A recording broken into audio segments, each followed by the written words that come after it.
quand j'ai su ce que ma mère faisait, et qu'elle m'a dit, elle dit, je te présenterai au chef. Entre-temps, j'ai vu mes amis dans mon bistrot, là. Et tout le monde cherchait quelque chose à faire. Tout le monde, plus ou moins, surtout qu'il y avait deux copains juifs et on savait que les Allemands, il n'y avait pas encore la série de ramassage de Suisse, n'était pas encore fait en masse comme ça a été fait après. Mais alors, j'ai dit, écoute, maman dit, vous pouvez rester logés chez nous. Hein, c'était deux garçons. Et on les logeait aussi dans la mansarde. Et le lendemain, tous les copains cherchaient quelque chose. C'est-à-dire que la jeunesse était, elle est contre l'occupant. Écoutez, c'est certain, on était brimés. À 10 heures, c'était fini. À 7 heures, ça recommençait. On était brimés. La moitié des écoles étaient fermées. Les films que l'on passait, c'était que des films allemands. On était brimés de jeunesse. Oui, alors on pouvait sortir dans des milieux allemands, des nightclubs et tout ça. Mais nous, on n'avait pas d'argent et ça ne se faisait pas. À 17 ans, on ne va pas dans un nightclub. Hein. Alors, donc, on était malheureux, on était très malheureux. Les jeunes, chacun cherchait de son côté. Mais quand j'ai trouvé, je ne l'ai pas dit ce que j'avais fait, parce qu'on ne peut pas le dire non plus. J'ai dit que j'allais voir ma grand-mère en Belgique, parce que vous ne savez pas ce qui peut se passer. Et je peux vous en parler après. Sur la torture, on dit beaucoup de choses. Alors, je n'ai pas dit, mais j'ai dit que j'allais voir ma grand-mère. Et quand j'ai vu, le lendemain, le fameux jour où j'ai vu le chef de Comet, parce que ce groupe s'appelait Comet, de ma mère, et il m'a dit, j'ai confiance en toi, tu t'appelleras désormais Diane, et tu iras rechercher à certains endroits des aviateurs américains, anglais qui sont tombés, et tu vas les ramener le plus loin possible. Mais tu ne seras pas seul, tu seras accompagné d'un garçon qui sera ton frère, soi-disant. Vous aurez des cartes d'identité de frères et sœurs. Et il faudra tout faire à pied ou dans des trains d'ouvriers qui partent à 5 heures du matin. Et il faudra changer souvent de route parce que vous serez surveillé. On ne sera jamais, c'est jamais. Vous pourriez être surveillé. Mais comme vous êtes jeune, je ne pense pas. Enfin, mais il était très sévère. Il s'appelait Jacques Le Grêle, le comte Jacques Le Grêle. Et il avait sous sa juridiction tout ce qui était le sud de la Belgique et le nord de la France. Alors voilà, je suis rentrée là-dedans. Mais vraiment avec une foi énorme. Vous savez, une foi, le copain qui était avec moi aussi, qui s'appelait Albert Matens, aussi, on allait gagner la guerre. Enfin, nous, on allait, vous savez, on avait une foi de jeunes, on allait gagner la guerre, et on parlait à personne. Moi, personne. Je savais bien marcher, et je voulais vraiment, je voulais faire partir les Allemands. Je voulais vraiment être une pierre qu'il fallait, j'y tiens, je suis fille, ils ne vont jamais se douter de moi. On croit encore ça. Et oui, je suis très heureuse d'avoir fait autant. Et ça m'a aidée. J'ai fait une petite pierre pour la liberté. Tout ça, ça comptait énormément parce que ma liberté, je l'aimais. Il y a quoi? Je ne comprends pas. C'était des soldats, pourtant, les Américains étaient très jeunes. Il y en avait qui avaient 19 ans. Et, et, il y en avait, je vais vous raconter quand même deux histoires. Donc, j'ai fait tous les petits chemins, évidemment. Je ne prenais pas les grands chemins. Je faisais parfois 40 kilomètres à pied. C'était beaucoup. Et je me rappelle à Maubeuge, qui était en ruine, On a passé une nuit sous les étoiles c'était déjà à la fin, j'avais 4 aviateurs. Mon copain en avait autant, mais un peu plus tard. Et mon copain frère, celui qui était soi-disant mon frère, et un copain, nous prenons le train des ouvriers à 5 heures du matin, du côté de Maubeuge. Là-bas, on a dormi tous les 4, les 5, dans les ruines. On a eu froid, bien sûr. Et je vois qu'il a un paquet entre... Je dis, qu'est-ce qu'il y a là, dans ce paquet? Ah, il dit, c'est rien, c'est un paquet. J'ai souvent mal aux pieds, puis c'est tout. Il dit, ah bon. Je ne fais pas plus attention. Et nous arrivons à cette petite gare de Maubeuge, qui est une grande gare maintenant, une petite gare, et tous les ouvriers. Et avant de passer sur le quai, il y a un FFC, un Allemand avec sa pancarte, là, plus le chef de gare, et qui demandait de tickets, de papier. Là, ce serait trop long de vous raconter toute l'histoire. Je dois d'abord aller une fois chercher des tickets, puis je vais aller une seconde fois, parce que je ne peux pas envoyer mes aviateurs chercher des tickets. Je vais m'arranger comme ça. Et nous sommes prêts, et je dis, écoutez, vous me suivez. Et il y en a un qui dit, ben, je vais passer plutôt avant vous. Comme ça, on n'est pas tous ensemble. Je dis oui. Et voilà. Et il passe avant moi. Et le Feldwebel, l'Allemand, lui dit, qu'est-ce que vous avez dans votre paquet, là? L'autre, tu ne comprenais pas, regardez. Ouvrez ce paquet. Il dit, qu'est-ce que faut... Alors, il répond. Cet homme m'a d'ailleurs... J'ai eu beaucoup d'ennuis avec lui. Ce sont mes chaussures. Avec un accent pareil, on ne peut pas dire qu'on n'est pas américain ou anglais. Ce sont mes chaussures. Je dis, ça y est, on est foutu. Alors, j'ai laissé tomber mon sac et j'ai tout... Oh, j'ai vous laissé... Vous êtes embêtant, je regardais tout et partir maintenant. Le soldat occupé à ramasser les affaires de mon sac. Et pendant ce temps-là, l'autre était passé. Et ils n'ont plus demandé nos papiers, ni rien. Il fallait trouver quelque chose pour divertir l'idée qu'il avait quelque chose dans son paquet. Qu'est-ce que je l'ai attrapé après? J'ai dit, écoutez, vous êtes quand même... Il prétendait parler le français, ce garçon. Je l'ai revu après la guerre, ce garçon. Il prétendait. C'est une histoire que j'ai eue. Mais c'est très difficile. Vous savez, dans les rues qui étaient désertes, on entend vite marcher 2 personnes à la fois. Les pas, on les entend. Et c'est toujours un soupçon. C'est un réseau qui a eu, que je le dis moi-même, c'est pas moi qui l'ai organisé, c'est grâce à Auponce Le Grel et à une camarade qui a eu... Il y a eu beaucoup d'arrestations, d'accord, mais on a sauvé énormément d'aviateurs. Énormément. Mais c'est grâce à notre silence. On a réussi à se taire. Je ne disais même pas à ma mère ce que j'avais. Comme j'étais dans ma petite chambre d'hôtel. Je ne le disais pas. Mais c'est la même chose. Il y a encore eu une histoire comme ça. Je ne sais pas comment la présence d'esprit vous vient. Nous sommes dans le train, de Paris à Bruxelles, bien sûr. De Bruxelles à Paris, excusez-moi.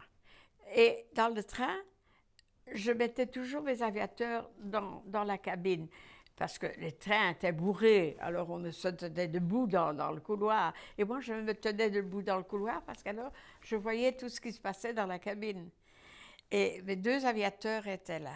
2 autres étaient dans le couloir avec moi, mais 2 autres étaient dans la cabine, dans le compartiment, en somme. Et à côté du bien, qui faisait semblant de dormir, mais qui se réveillait de temps en temps, en face du bien, il y avait une jeune femme qui voulait fumer. Et elle va rentrer et elle lui demande, j'avais du feu. Et l'autre, je vois qu'il... Je dis, oh là là là là. Et elle lui donne du feu. Et je vois, je dis, oh, la conversation va commencer. Il ne savait pas parler. Il ne savait pas parler le français. Alors je me suis... J'ai ouvert le compartiment, je me suis assise sur ses genoux, je l'ai embrassé. C'est l'étonnement du gars. Mais moi aussi. Mais la fille, c'était fini. Elle ne parlait plus du tout. Hein. Tu sais que même mes amis, je ne leur disais pas, mes amis sincères de mon petit bloc d'amis, là, je ne leur racontais pas. Parce qu'on m'avait bien... Jacques dit Jérôme dans la Résistance, Jacques Le Grel dit Jérôme dans la Résistance, il m'avait bien expliqué qu'il ne faut rien dire. Parce que sous la torture, on peut dire beaucoup de choses. Alors, il vaut mieux rien dire. Le type ne sait rien dire. Mais mes amis ont cru, comme pour eux, j'allais souvent en Belgique parce qu'ils ne me voyaient plus. Ben, je dis, je vais voir ma grand-mère, elle est vieille, elle est malade. Je racontais un truc, puis je dis, je vais acheter des choses au marché noir, rue des... je ne sais plus comment ça s'appelait maintenant, j'ai oublié. Rue des Radis. Je racontais des histoires parce que je me méfiais de tout le monde. C'était dangereux. Et eux, ils ont cru que je faisais du marché noir. Et après la guerre, on m'a encore dit, mais enfin, pourquoi tu t'es mis dans le marché noir? Moi? Je lui dis la vérité. Après la guerre, tout s'est éclairci. Mais j'ai eu la réputation d'être quelqu'un qui faisait du marché noir. C'était très bien, d'ailleurs. L'infiltration Mais c'est un gars qui a parlé. C'est un gars qui a été arrêté et qui, sous la torture, a parlé. Et il n'a pas tout dit. Il n'a pas tout dit. Il a été encore assez discret, mais il a dit qu'il faisait, lui, le trajet. Mais petit à petit, il y en a un autre qui s'est affûté, qui était un espion, qui est un Belge, et qui s'appelle Jacques Dessoubris. Et celui-là était un gestapiste. Ce gars qui déjà avait la trouille, en somme, il a un jour amené quelqu'un en me disant, écoute, voilà, moi je suis trop fatiguée, mais je ne fais plus, mais monsieur, ce jeune homme ici va me remplacer et il sera ton compagnon puisque il y a beaucoup d'aviateurs qui tombent, qui sont là, il sera ton compagnon. Je dis, monsieur, vous êtes français? Non, il dit, je suis belge. Ah, je suis belge. Je ne sais pas, j'avais jamais entendu ce nom. J'étais pas, vous savez, la femme est intuitive, hein, il y a quelque chose dans notre mental qui... Je n'aimais pas cet homme. Je trouvais, pour commencer, il était trop coulant avec ma mère, et il faisait des salam alek à ma mère. Ah, vous avez une mère pareille, c'est ce que j'aimerais avoir.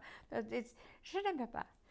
Et il n'a jamais... Je ne disais pas que j'habitais à une autre chambre, je ne disais rien. Maman aussi était très discrète, disait rien. Enfin, ce gars, j'ai jamais travaillé avec lui, j'ai continué à travailler seule. Et un jour, j'ai été arrêtée à mon domicile, ma chambre,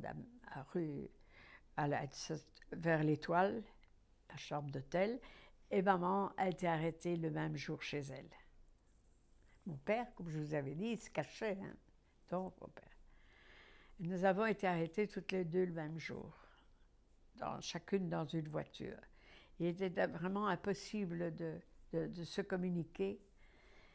Et nous avons été arrêtés et envoyés rue des Saussaies, d'abord envoyés rue des Saussaies comme à l'interrogatoire. Ma mère, je l'ai juste aperçue là, parce que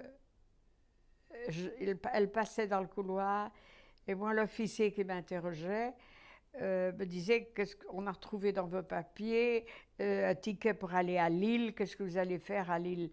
Et moi, en rigolant, j'ai dit, mais enfin, je dis, vous ne savez pas à Lille, il y a, il y a une pâtisserie sur la Grande Place qui fait des gâteaux extraordinaires. J'ai dit, ça va être bientôt mon anniversaire. Et je vais acheter des biscuits aussi, mais ce gâteau, j'en ai vraiment envie, et je suis allée le chercher. Alors lui, il s'est levé, il m'a fiché une paire de claques parce qu'il sentait que je me fichais de lui. Et ma mère passait dans le couloir à ce moment, et elle a dit, oh Minou, fais attention. Et alors ils ont fait la relation entre ma mère et moi. Mais ma mère n'a pas été...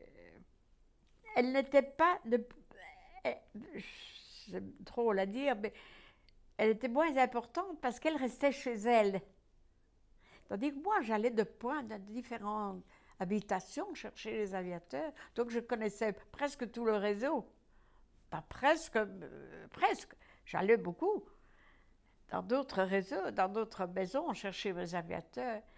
Et alors, pour eux, j'étais très intéressante. C'était déjà le fameux Contre le grêle est arrêté, Franco est arrêté, mon compagnon est arrêté.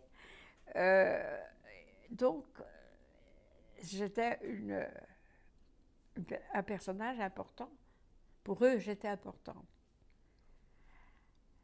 Alors, bon, ben, j'ai compris que là, je n'en sortirais plus.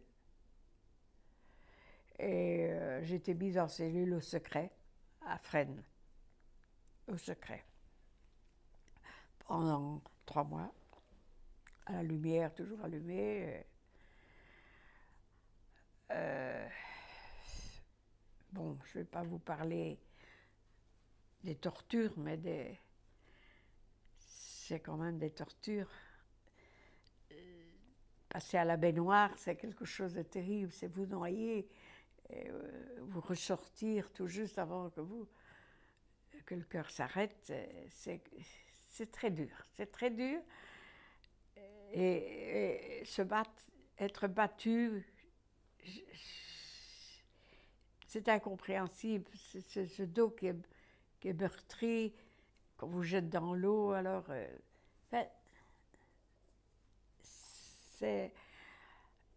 il faut l'avoir vécu pour le comprendre. Et après, on m'a envoyé à chaque fois dans ma cellule. J'étais cette cellule. J'avais à manger du suvac soupe une fois par jour. Mais j'étais condamnée à mort, là. Vraiment, ça, je savais que j'étais... Je voyais toujours mon petit volet, un hublot qui s'ouvrait, qui se fermait pour voir si je ne m'étais pas enfuie. Je vois pas... Par la fenêtre, c'était plus possible. C'est pas possible, c'était des grillages. Et un beau jour, on est venu me chercher pour dire, vous partez en transport. Partir en transport, on croit que c'est bien. On dit, bon, si je pars en transport, je ne vais pas être fusillée. Donc, c'est un mieux. C'est qu'ils ont besoin de main-d'œuvre pour aller travailler en Allemagne. Mais alors, on me dit, mais vous allez à l'autre prison qui s'appelle Romainville, en France. Et je vais à Revers. Et là, on est dans un grand dortoir, tous. Donc, on se parle l'un à l'autre. Et je retrouve ma mère, qui n'avait pas du tout été... eu des sévices, rien du tout, rien du tout. Ma mère, on l'a vraiment laissée tranquille. Et après, j'ai compris pourquoi. Elle était d'aucune utilité. Elle l'hébergeait. Tandis que moi, j'allais par tous les chemins, partout. Et puis voilà. Et puis de là, nous sommes partis, nous avons été déportés en Allemagne. Alors là, c'est pénible.